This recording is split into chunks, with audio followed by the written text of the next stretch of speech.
നമസ്കാരം, ഋഷിപ്രോക്തം ചാനലിലേക്ക് ഏവർക്കും ഹൃദ്യമായ സ്വാഗതം. ഇന്ന് നാഗമാണിക്യം തുടങ്ങിയ തട്ടിപ്പുകൾ നിരവധിയായിട്ട് വ്യാപിച്ചുകൊണ്ടിരിക്കുകയാണ്. വെള്ളിമൂങ്ങ, നാഗമാണിക്യം, നക്ഷത്ര ആമ തുടങ്ങി നിരവധിയായിട്ടുള്ള തട്ടിപ്പുകൾ വ്യാപിച്ചുകൊണ്ടിരിക്കുകയാണ്. വെള്ളിമൂങ്ങയും നക്ഷത്ര ആമയും ഒക്കെ കിട്ടാനുള്ളവ തന്നെയാണ്. അതേസമയം നാഗമാണിക്യം പലരും കണ്ടിട്ട് പോലുമില്ല. എന്നിരുന്നാലും നാഗമാണിക്യത്തിന്റെ പേരിൽ നാഗമാണിക്യം തരാം എന്നൊക്കെ പറഞ്ഞുകൊണ്ട് ഓരോരുത്തരുടെ കയ്യിൽ നിന്ന് ലക്ഷങ്ങൾ തട്ടുന്ന ഒരു തട്ടിപ്പ് സംഘം തന്നെ ഇപ്പോൾ ഉണ്ട്. നാഗമാണിക്യം എന്നത് വസ്തുതയാണോ? നാഗമാണിക്യം എന്താണ്? നാഗമാണിക്യത്തെ ലഭിക്കുന്നതിലൂടെ ധനവാനാകാൻ സാധിക്കുമോ? തുടങ്ങിയ കാര്യങ്ങളിലേക്ക് നമുക്കൊന്ന് കിടക്കാം. വീഡിയോയിലേക്ക് കിടക്കുന്നതിന് മുമ്പ് ചാനൽ ഇതുവരെ സബ്സ്ക്രൈബ് ചെയ്യാത്തവരാണെങ്കിൽ ഒന്ന് സബ്സ്ക്രൈബ് ചെയ്യുക എന്ന് അഭ്യർത്ഥിക്കുകയാണ്. അതോടൊപ്പം തൊട്ടടുത്തുള്ള ബെൽ ബട്ടണിൽ മുകളിലുള്ള ഓൾ എന്ന ബട്ടൺ കൂടി ഒന്ന് സെലക്ട് ചെയ്യുക. അതുവഴി ഞാൻ തുടർന്ന് നൽകുന്ന വീഡിയോകൾ നിങ്ങൾക്ക് കാണുവാൻ സാധിക്കുന്നതാണ്. നമുക്ക് നാഗമാണിക്യത്തിന്റെ സമ്പൂർണ്ണ അറിവിലേക്ക് കടക്കാം. ചില സിനിമകളിലൊക്കെ നാഗമാണിക്യത്തെ കുറിച്ച് പ്രതിപാദിച്ചിട്ടുണ്ട്. സിനിമയിൽ സംവിധായകന്റെയും തിരക്കഥാകൃത്തിന്റെയും ഒക്കെ ഇഷ്ടാനുസരണം അവരുടെ താല്പര്യപ്രകാരം പലതും എഴുതി ചേർക്കാറുണ്ട്.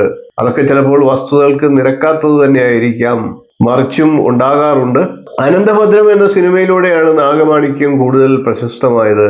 അതിലെ വില്ലൻ കഥാപാത്രമായിട്ടുള്ള ദിഗംബരൻ നാഗമാണിക്യം ലഭിക്കാനായിട്ട് നിരവധി പൂജകൾ നടത്തുന്നതായിട്ട് സിനിമയിൽ പ്രതിപാദിക്കുന്നുണ്ട്. അധികമായാൽ അമൃതം വിഷമെന്നാണ് വിശ്വാസവും അധികമായാൽ അത് അന്ധവിശ്വാസമായിട്ട് മാറും. ഉറങ്ങുന്ന ഒരു വ്യക്തിയെ എഴുന്നേൽപ്പിക്കാൻ സാധിക്കും, എന്നാൽ ഉറക്കം നടിക്കുന്നവരെ എഴുന്നേൽപ്പിക്കാൻ സാധിക്കില്ല എന്നാണ് പഴമക്കാരുടെ പഴഞ്ചൊല്ല്. ചിലരൊക്കെ നാഗമാണിക്യം മിഥ്യയാണ് എന്ന് പറയാറുണ്ട്.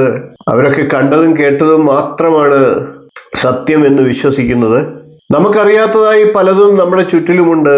അതേപോലെ തന്നെയാണ് നിധി എന്ന് പറയുന്നത്.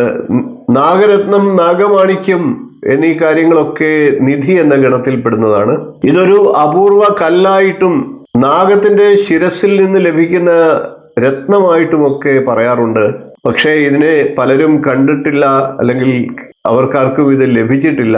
കെട്ടുകഥകളിലൂടെയും കേട്ടറിവുകളിലൂടെയും ഒക്കെയാണ് ഇത് നമ്മളിലേക്ക് എത്തിച്ചേർന്നിരിക്കുന്നത്. എന്നാൽ ഇതൊന്നും നമുക്ക് തള്ളിക്കളയാനും സാധിക്കുന്നില്ല.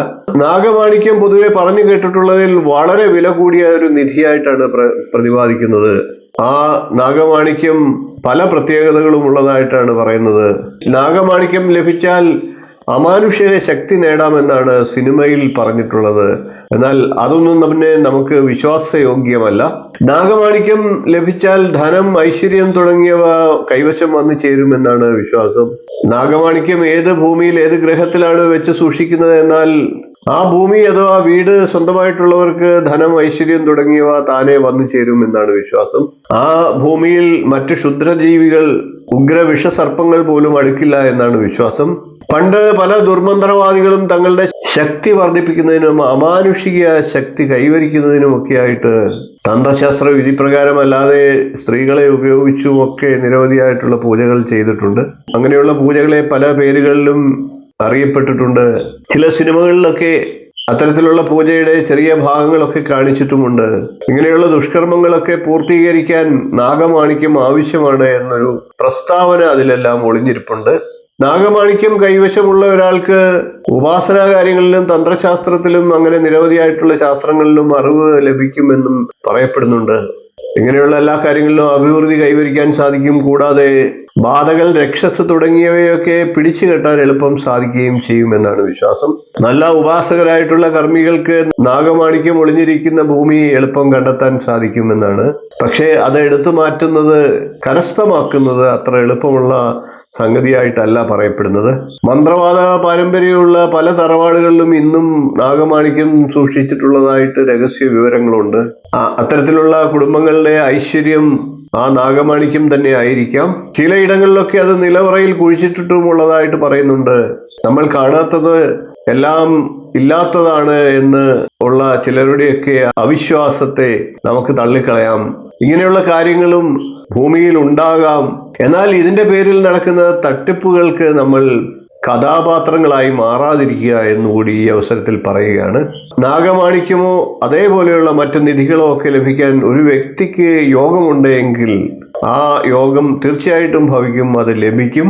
അത്തരത്തിലുള്ള യോഗങ്ങളെ പണം കൊടുത്ത് വാങ്ങിക്കേണ്ട കാര്യങ്ങളല്ല. അത്തരത്തിലുള്ള യോഗങ്ങൾ പണം കൊടുത്താൽ ലഭിക്കുകയില്ല. അത് തിരിച്ചറിയുന്ന ഒരു വ്യക്തി പണം കൊടുത്ത് നാഗമാണിക്യം പോലെയുള്ള നിധികളെ വാങ്ങിക്കാൻ ശ്രമിക്കത്തില്ല.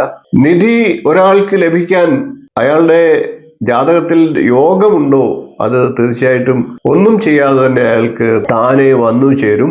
ഇന്നത്തെ കാലത്താണ് വളരെയേറെ വിദ്യാഭ്യാസത്തിനും ലോകപരിചയത്തിലും ഒക്കെ മുൻപന്തിയിലാണ് എന്ന് പറയപ്പെടുന്ന മലയാളികൾ പോലും ഇതിന്റെ നിരവധിയായിട്ടുള്ള ആൾക്കാർ തട്ടിപ്പിനിരയാകുകയാണ്.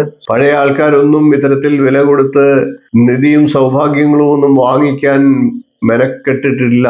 അവരാരും മണ്ടന്മാരല്ല. നിധി ലഭിക്കാനുള്ള യോഗം അവർക്കുണ്ടെങ്കിൽ താനേ അത് വന്നു ചേരുമെന്ന് അവർക്കറിയാമായിരുന്നു. ശരിയായി വിശ്വസിക്കേണ്ട കാര്യങ്ങളെയൊക്കെ അവിശ്വാസത്തിന്റെ കണ്ണിലൂടെ നോക്കിക്കാണുകയും ഇത്തരത്തിലുള്ള പെട്ടെന്ന് പണക്കാരനാകാനുള്ള ആർത്തിമൂത്ത് ഇത്തരത്തിലുള്ള അന്ധവിശ്വാസങ്ങളെ പറ്റിക്കപ്പെടലിനെ വശംവദരാകാറുമുണ്ട്. ഈ കാര്യങ്ങളൊക്കെ അറിഞ്ഞിരുന്നുകൊണ്ട് ഇത്തരം വിഷയങ്ങളെ കൈകാര്യം ചെയ്യുക. വീഡിയോ നിങ്ങൾക്ക് ഇഷ്ടപ്പെട്ടുവെങ്കിൽ ഒന്ന് ലൈക്ക് ചെയ്യുക, ഷെയർ ചെയ്യുക, ചാനൽ ഒന്ന് സബ്സ്ക്രൈബ് ചെയ്യുക, നിങ്ങളുടെ അഭിപ്രായം കമൻ്റായിട്ട് അറിയിക്കുക. അടുത്ത ദിവസം നമുക്ക് ഇതുപോലെ നല്ല നല്ല വിഷയങ്ങളുമായി വീണ്ടും കാണാം. നന്ദി, നമസ്കാരം, ശുഭദിനം.